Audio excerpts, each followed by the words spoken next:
quem eu disse: depois de mim vem um homem que é superior a mim, porque ele era antes de mim.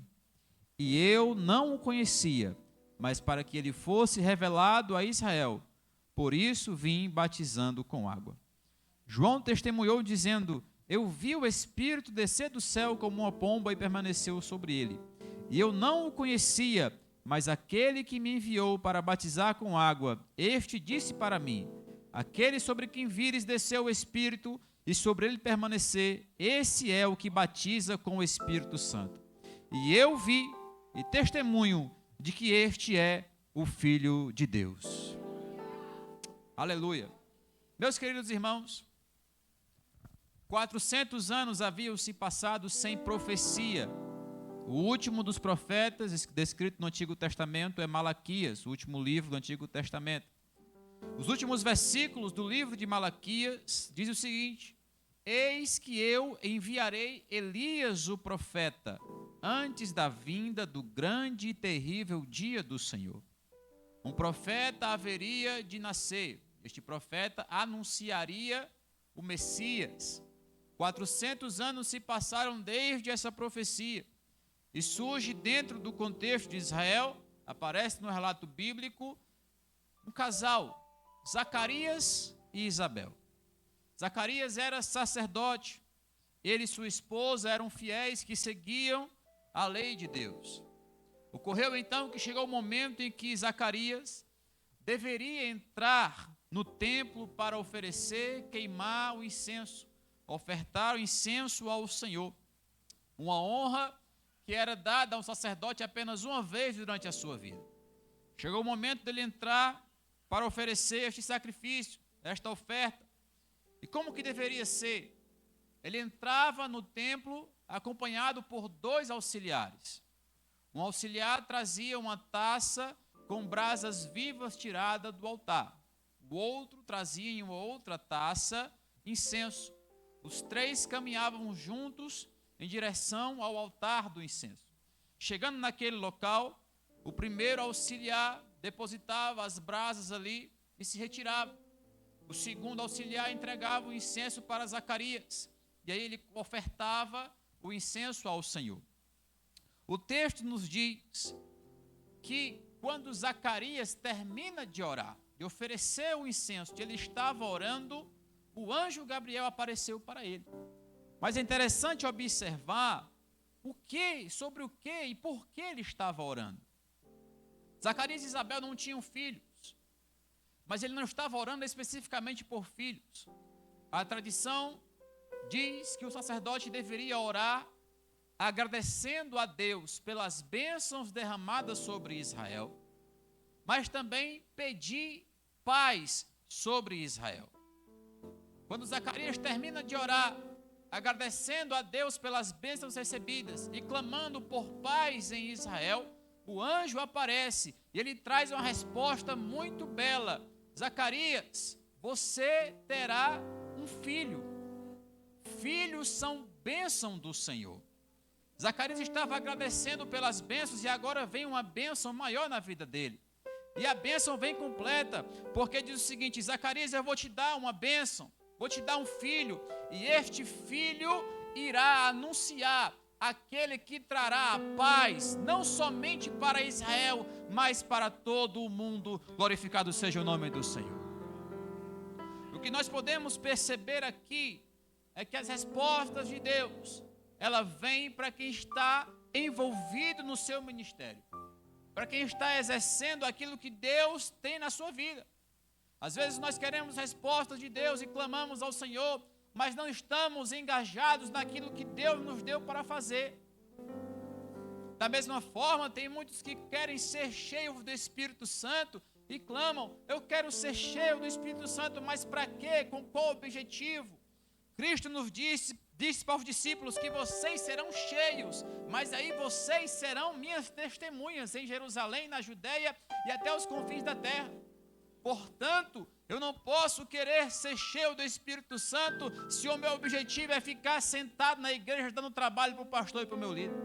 Se nós temos esse pensamento, nós não seremos cheios do Espírito Santo de Deus. Portanto, a resposta de Deus e a unção de Deus, ela vem para quem está envolvido no ministério. Quem está entendendo, diga amém. Glória a Jesus. Aleluia. A resposta vem para quem está cumprindo o seu chamado. E a resposta é maravilhosa na vida de Zacarias, porque cada criança, cada vida no ventre, ela é um voto de confiança de Deus na humanidade. Porque essa criança, ela pode ser alguém que impactará a sua geração. Alguém que irá trazer várias vidas ao encontro do Senhor. Alguém que anunciará as verdades do Evangelho. Alguém que mudará não somente a sua família, mas todo o ambiente que o cerca. Bendito seja o nome do Senhor. Por isso que há um ataque na sociedade a essa questão de gerar filhos. Por isso que há um ataque terrível contra a maternidade, contra crianças, porque crianças têm o chamado de Deus para impactar gerações. Glorificado seja o nome do Senhor. Aleluia.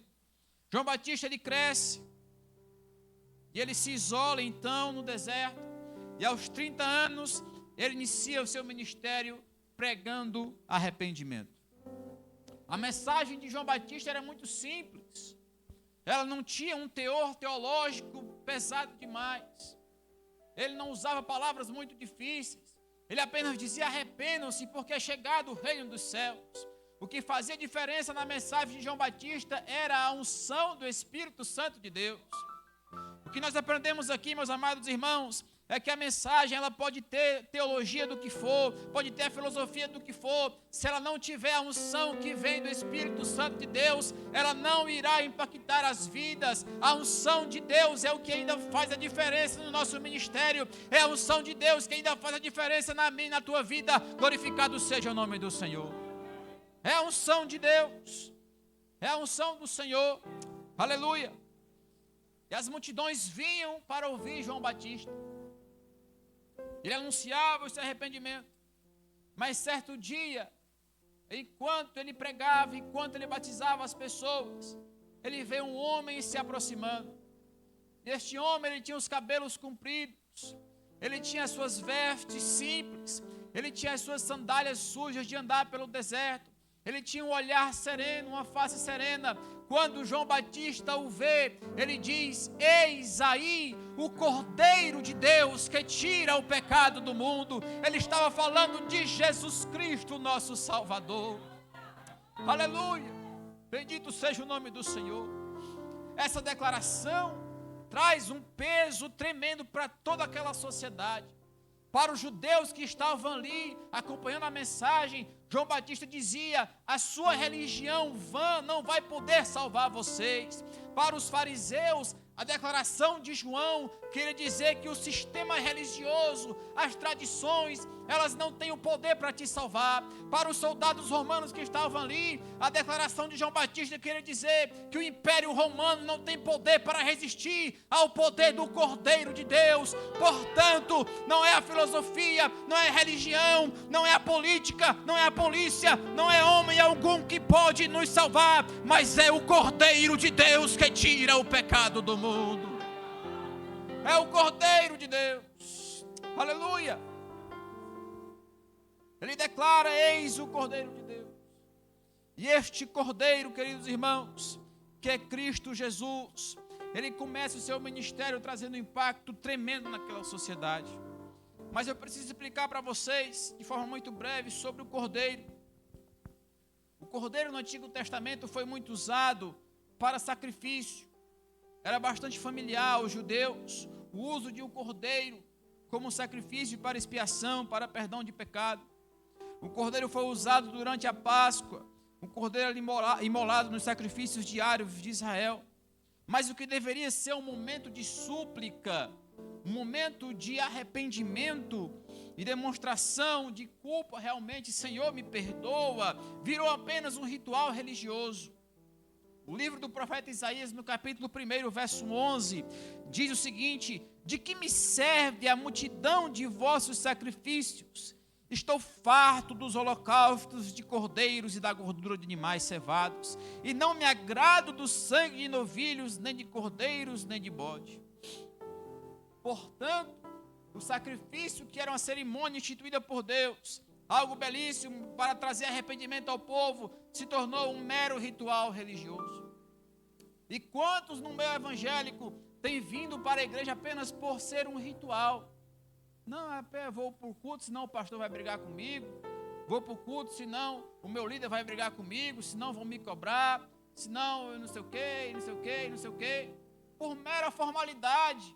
Mas nós precisamos entender que vir a um culto é entregar o meu melhor em adoração ao Senhor, reconhecendo que se não fosse pela graça do Senhor Jesus Cristo, nem vivo nós estaríamos, nem aqui nós estaríamos, mas a graça de Deus nos alcançou, a graça do Senhor nos alcançou. Quantos foram alcançados pela graça do Senhor Jesus, glorifique e exalte ao nome dele nesta noite.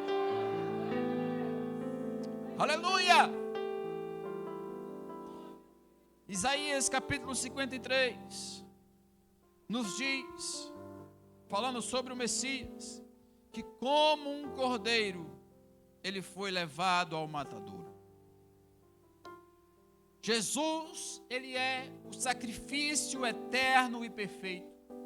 Hebreus capítulo 9, verso 12 nos diz que não por meio do sangue de bodes e de bezerros, mas pelo seu próprio sangue, ele entrou no Santo dos Santos uma vez por todas, tendo obtido eterna redenção. O sacrifício de Cristo, ele é superior. Nada do que você possa fazer ou tentar fazer como sacrifício para alcançar a Deus, você não conseguirá. Somente por Ele nós temos acesso a essa graça. Somente através do seu sangue nós fomos libertos. Nós estávamos afastados, separados de Deus. Havia um abismo entre Deus e o homem. Mas o Senhor Jesus pagou o preço no Calvário. Ele derramou o seu sangue para que eu e você tivéssemos uma vez mais acesso ao Santo dos Santos. Aleluia. O autor aos Hebreus também nos diz que nós precisamos ter essa ousadia de entrar no Santo dos Santos. Ousadia de entrar. O acesso já nos foi dado lá na cruz do Calvário, quando Jesus Cristo bradou: está consumado, e o véu do templo foi rasgado de alto a baixo. Aleluia! Quem está entendendo, diga amém. Glória a Jesus. O sacrifício de Cristo é eterno e é perfeito, e ele é suficiente para todos. Jesus morreu por todos. Há uma linha que diz aí que Jesus morreu apenas pelos escolhidos. Não. Jesus morreu por todos. O sacrifício de Jesus é suficiente para todos. E o convite a esta salvação já foi feito. Cabe a cada um de nós tomarmos a decisão de correr para o pé da cruz. João capítulo 21, se não me falha a memória, capítulo 19, o texto nos diz que junto à cruz de Jesus estavam Maria, mãe de Jesus, Maria Madalena, Maria e também João estava lá.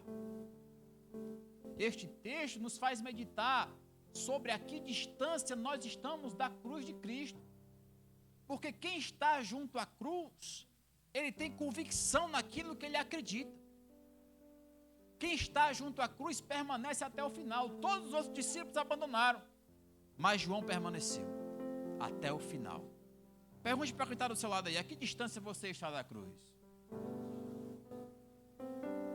Corra para a cruz de Cristo. Corra para o pé da cruz, porque através do sangue de Jesus, através do seu sacrifício, é que nós fomos salvos. Glorificado seja o nome do Senhor. Aleluia. O cordeiro foi sacrificado, o preço foi pago na cruz do Calvário. Aleluia. O cordeiro foi morto, mas ele não permaneceu morto. Jesus Cristo ressuscitou ao terceiro dia. Ele foi visto pelos apóstolos e por mais de 500 pessoas. João também relata na ilha de Pátimos, quando ele estava preso lá, no livro do Apocalipse, capítulo 5. Ele diz que ele viu um trono e nele estava um ser semelhante ao brilho de jaspe. E daquele trono com arcos saíam raios, relâmpagos e trovões. E este que estava sentado segurava um livro escrito por dentro e por fora, selado com 7 selos. E ele ouviu uma voz que dizia: quem é digno de abrir o livro e desatar os seus selos?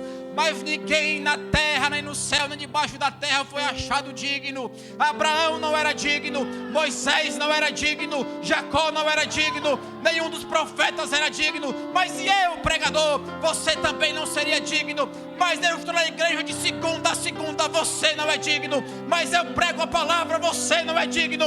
Mas eu dou aula na escola dominical, você não é digno. E João chorava, mas eis que um ancião chegou para ele e disse: não chores, porque o leão da tribo de Judá, a raiz de Davi, ele venceu para abrir o livro.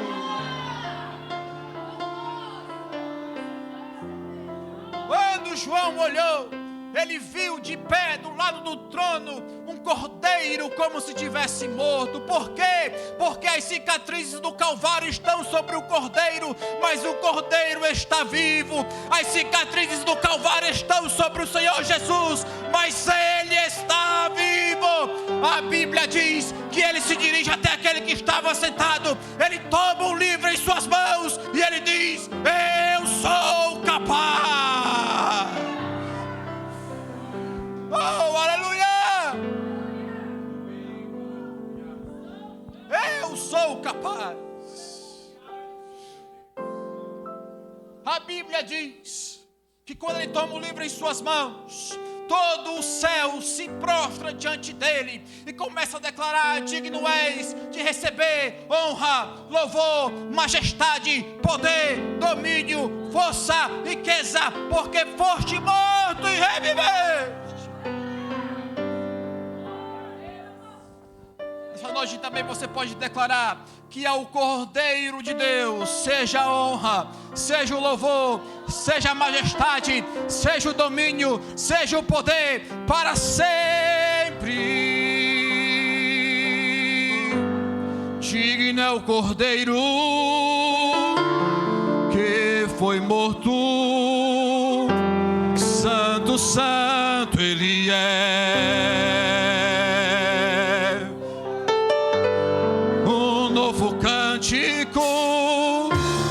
Ao que se assentar sobre o trono do céu, digno é o Cordeiro que foi morto, santo, santo ele é. Um novo cântico se assentar sobre o trono do céu. Declare ao Senhor: santo, santo, santo, Deus Todo-Poderoso, que era e é e há de vir. Com a criação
Quantos podem adorar ao nome do Senhor? Oh, Senhor.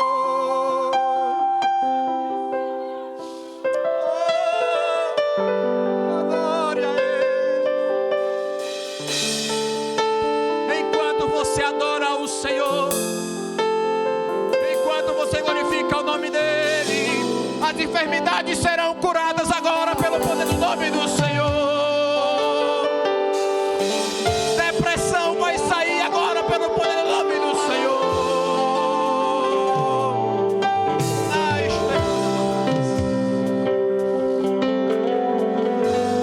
Maravilhado, extasiado, eu fico a ouvir teu nome.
Aleluia.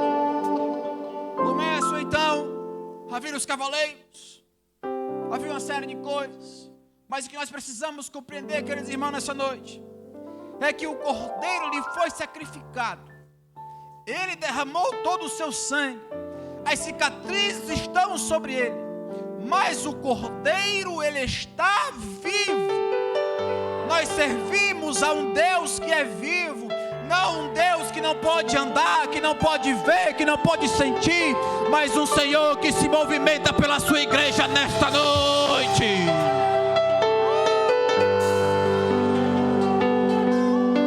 É um Senhor que é vivo, não alguém que está morto, que está desprezado.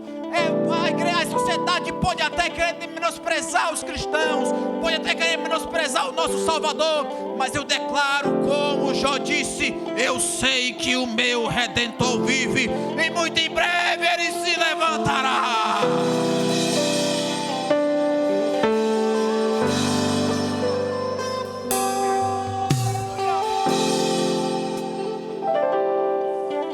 O nosso Redentor vive.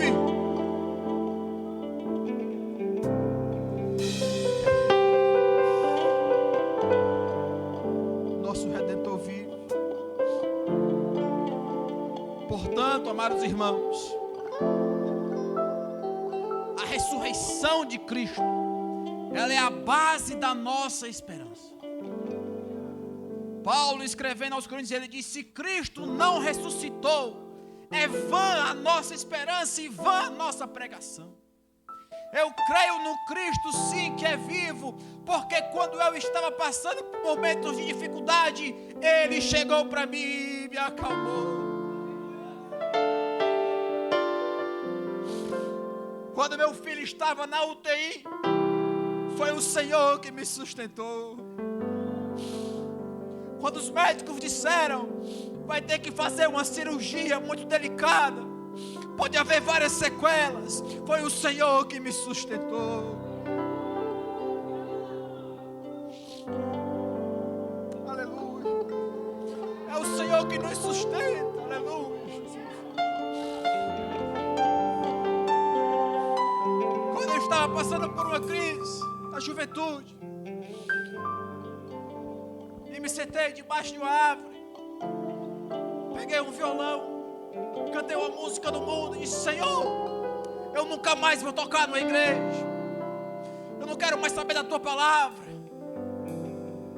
Foi o Senhor, que é vivo, que mandou a irmã lá em casa. Eu não tinha falado isso para ninguém. A irmã disse: fique em pé. Fiquei em pé.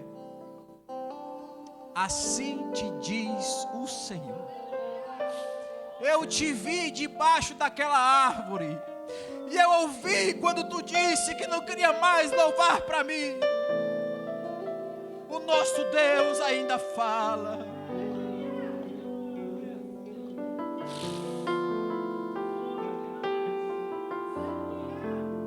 Eu vi você lá.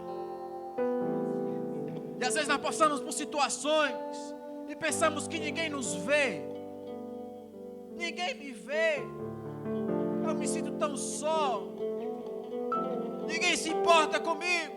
Meu irmão, Jesus deu a vida por você, rapaz. Como é que você pode dizer que não é amado? Como é que você pode dizer que ninguém se importa com você? Ele derramou todo o seu sangue, foi por você, meu irmão. Portanto, meus queridos, não podemos duvidar do poder do nosso Senhor Jesus. Porque muito em breve, Ele virá nos buscar. Muito em breve. E lá não haverá choro, nem tristeza, nem dor, nem rancor, nem morte, porque as primeiras coisas são passadas. Nós estaremos para sempre com o Senhor Jesus. Quantos esperam este grande dia? Erga a mão para o céu e glorifique a Deus.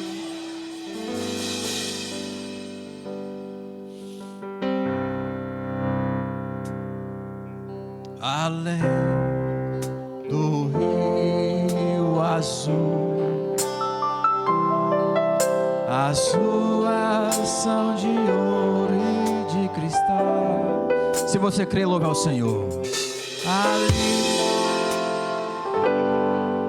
Ali tudo é paz, morte e choro, nunca mais tristeza e dor,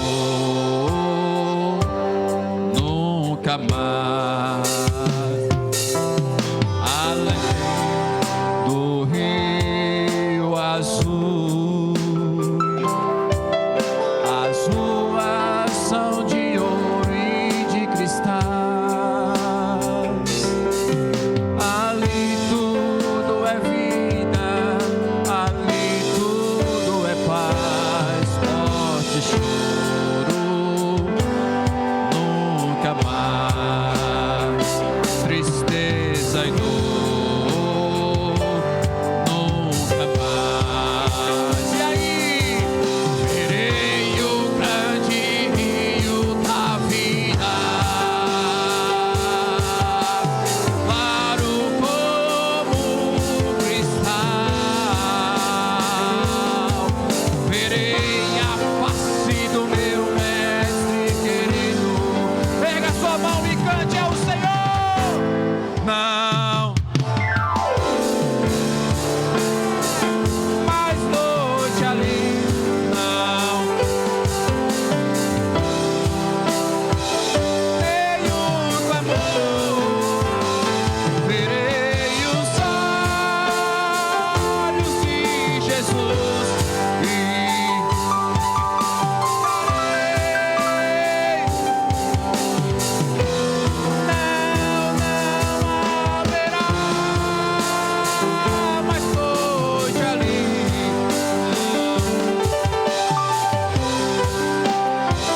Nenhum clamor. Verei os olhos de Jesus.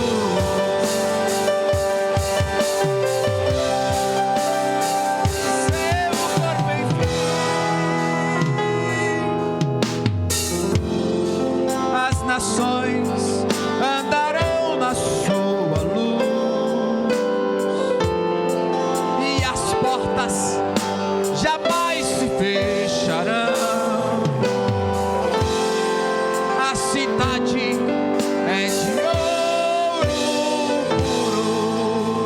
creem nessa promessa? Quantos creem nessa promessa? Quantos esperam este grande dia? E jaspe é seu muro,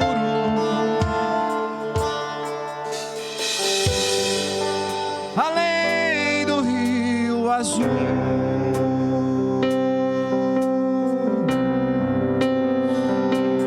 Morte, choro, tristeza e dor, nunca mais, nunca mais. Morte, choro, tristeza e dor, nunca mais,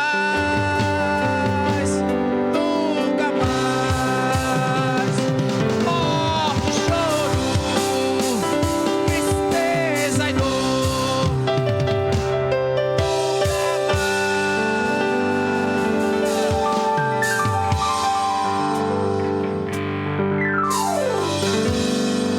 além do rio azul.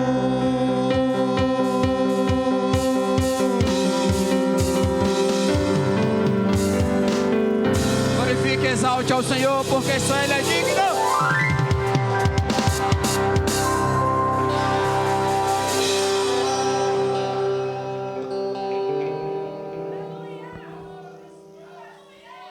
Deus está aqui.